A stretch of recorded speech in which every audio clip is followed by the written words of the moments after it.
Hey, good day. I hope you're having a great day. I'm just going to try to fill in a little bit of the facts about the Cup so that you can be really super informed so you can make a good decision on the side of coming aboard with us, and we sure would like that to happen. Anyhow, I'm Kurt Whiteside. I was the guy that originated this adventure to the Cup in the Netherlands, originally in France actually, and now to the Netherlands, but in 1996 is when this all began. Anyhow, a couple of things that folks want to know about this adventure happens to be pretty much circled around two things. One happens to be the safety part of the trip, and that can be handled pretty easily. We actually have an adult that comes with every athlete, whether it's a parent or grandparent with the athlete. So that being said, that's the safety net that we have on all of our athletes that keeps them safe. And of course, that really does a good job of doing that, simply because we look after each other's back, and not only will you be looking after your girl's back, but after all the travelers with us too. Also, we stay at a couple of really super nice places, both in the Netherlands and in Paris. So we've got a safety factor in where we stay as well. Anyhow, on the side of cost is the next thing that we circle around as being an important factor to our travelers. And of course, it does cost 2 times the amount, because we do have to have both parent and athlete coming aboard this trip too. So that being said, we do try to minimize that. In fact, the last, I think it's been the last 3 or 4 years, we've had 90% of our athletes come aboard with no family funds invested. 70% of our parents also come aboard with no family funds invested. And the fact is, if you have time, or if you make time, no one has time, I will say that. It's funny that I sometimes ask people about this time issue, whether it's in my businesses or whether it's in this softball world, and they always say they have no time. And of course, I don't know of anyone that I am around that has any time to do anything different, but everyone has time to do things they wish to do. So that circles around that. If this is a dream, that this adventure could be something fulfilling, both on the sports side for your girl or on the cultural, historic, cuisine, adventure, history side for your girl, this is something that you will make time for if you have that dream. Anyhow, back to cost again. Behind this email, behind this video clip, in fact, we'll send you an email that has to do with the fundraising strategies that actually has that kind of defers all this money that's owed to and for this trip. We've got 2 or 3 fundraising strategies in this package of information that if you work it for 4 or 5 hours a week for 90 days, you will earn about $4,000. There's several other ones in there that are $1,500 ones, $2,500 ones, that range. So you have to maybe work a couple of them. Also, the beginning of the year, March and October, the end of the year, we have 2 raffles. Each of these raffles generate about $1,500 per raffle per family. So that's $3,000 right there. And again, it takes a little bit of an effort, but the effort and the reward is pretty dynamic and pretty huge on the side of everything that we go for, the sports side, the history side, culture, and so forth. So it's a pretty worthwhile investment of time. It's something that most can configure and see that it's a once-in-a-lifetime trip, and believe me, it's at your disposal if you make a little bit of time to make this happen. So if you're thinking you can't do it, automatically it's not going to be done. If you think that there's a chance that this can happen, it will absolutely be done. If that's your dream and desire, it can be managed and be taken care of pretty easily. A little bit about the athletes ourselves. We take 5 teams of 10. Normally the athlete range happens to be kind of like high school range, grade 9, 10, 11. That would be the sweet spot. We do take some 12s. We do take some grade 8s. We've taken collegians before, so that range right there is our sweet spot of the athletes that we do take. Now, the athletes that we play against happen to be a little different story. These are national teams from the Czech Republic, from Russia, from Italy, from France, from the UK, from the Dutch or the Netherlands, which are ranked in the world ranking system, which is kind of cool, because I'm not sure many of our girls in America has ever played a team ranked in the world, which is kind of fun that our girls would be doing something like this.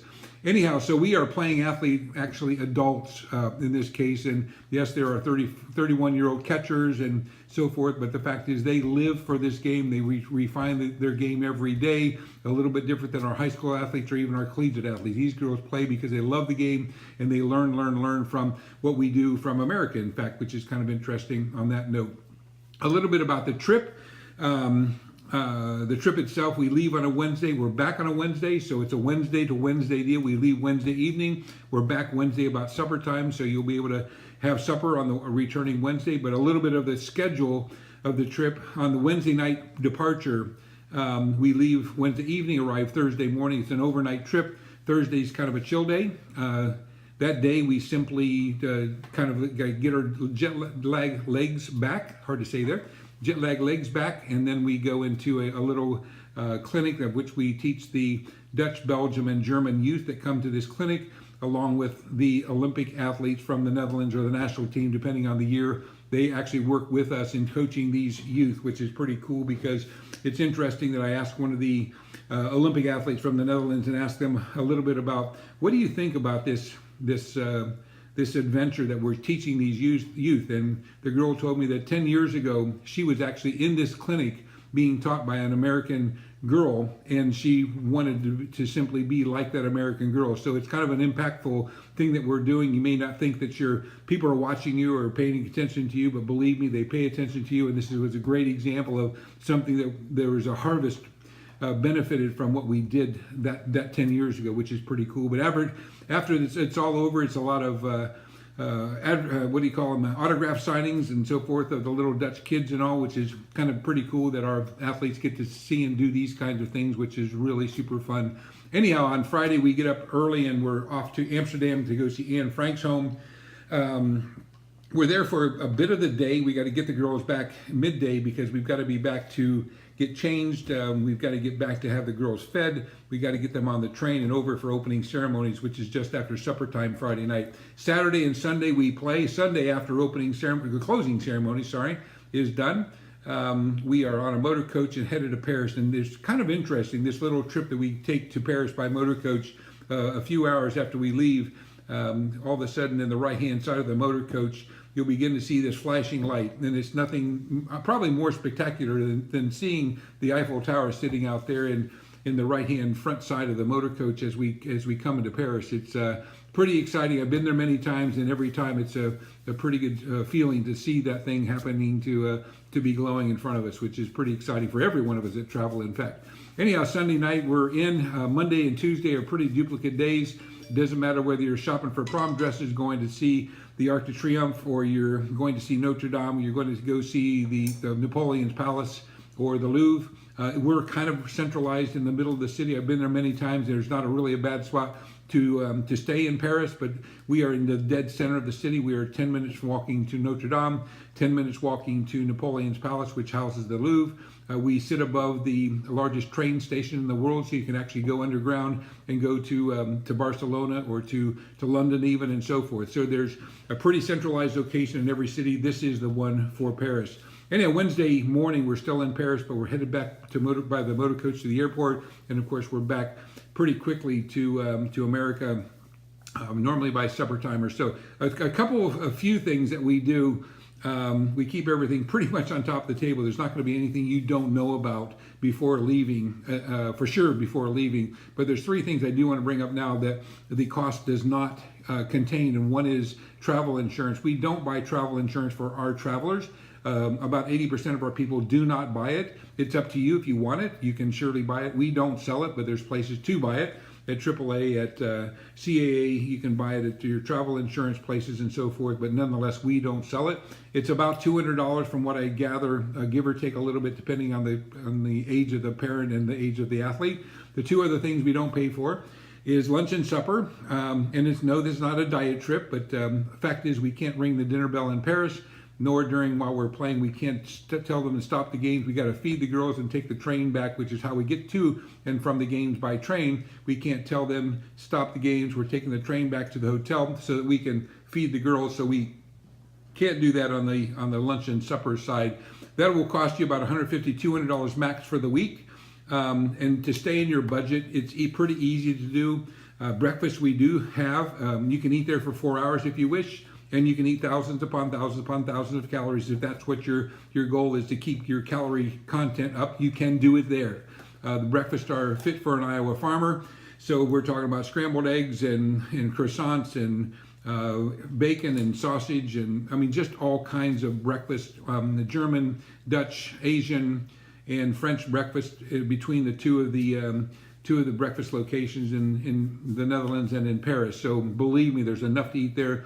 But we can keep your budget in check because we're both in locations where you can eat a $4 meal, or you can go out and eat a $100 meal and everything in between. So that being said, we can keep your budget in check while you're there. The last thing we don't do, we cannot actually book your tickets because we don't know where you're from. So most generally speaking, I'm in Columbus, Ohio. It takes me $100 round trip to get to the Philly airport, or the Newark airport, or the DC airport, depending on what our gateway city is. So depending on where you are in the country, there is a round trip fee that we have to assess, simply because the same distance from the gateway city is not the same. Like Pittsburgh is different than Columbus, that's different than Indianapolis, that's different than St. Louis, that's different than Dallas, and that's different than LA. So that being said, wherever you are in the country, we will put that package together to get you to the gateway, but there's a cost assigned to that, and we don't want to give everyone a big cost simply because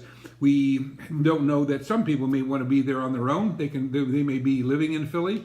They may just drive across the bridge and be there, or they may be able to get there on their own, or they just don't want to handle it. And my cost, for example, in Columbus has been consistently $100 round trip.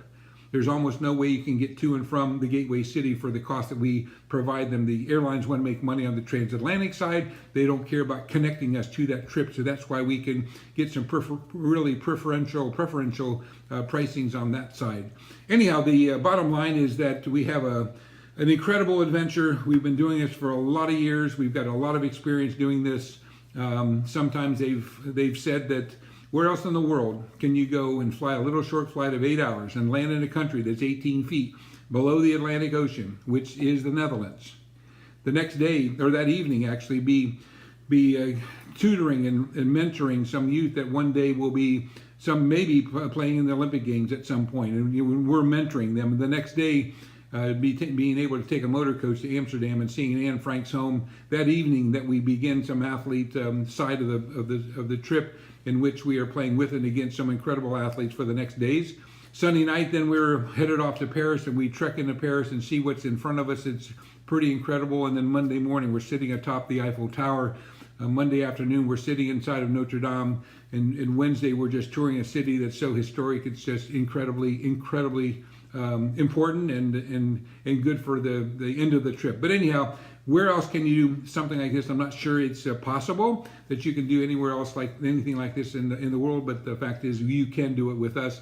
We really look for great kids, and then that can play the game well, not in reverse. We want good families. We want good kids to go with us, and we want a good parent set that, of course, normally has a good kid behind that as well. Anyhow, thanks so much for listening up, and really appreciate your time, and look forward to hearing back from you. If you've got any questions, this video clip that you're watching came by an email. Just send an email quick back and let us know what your questions might be. If I failed to cover something, if you want something covered a little bit more clearly, that would be fine as well. Thanks again.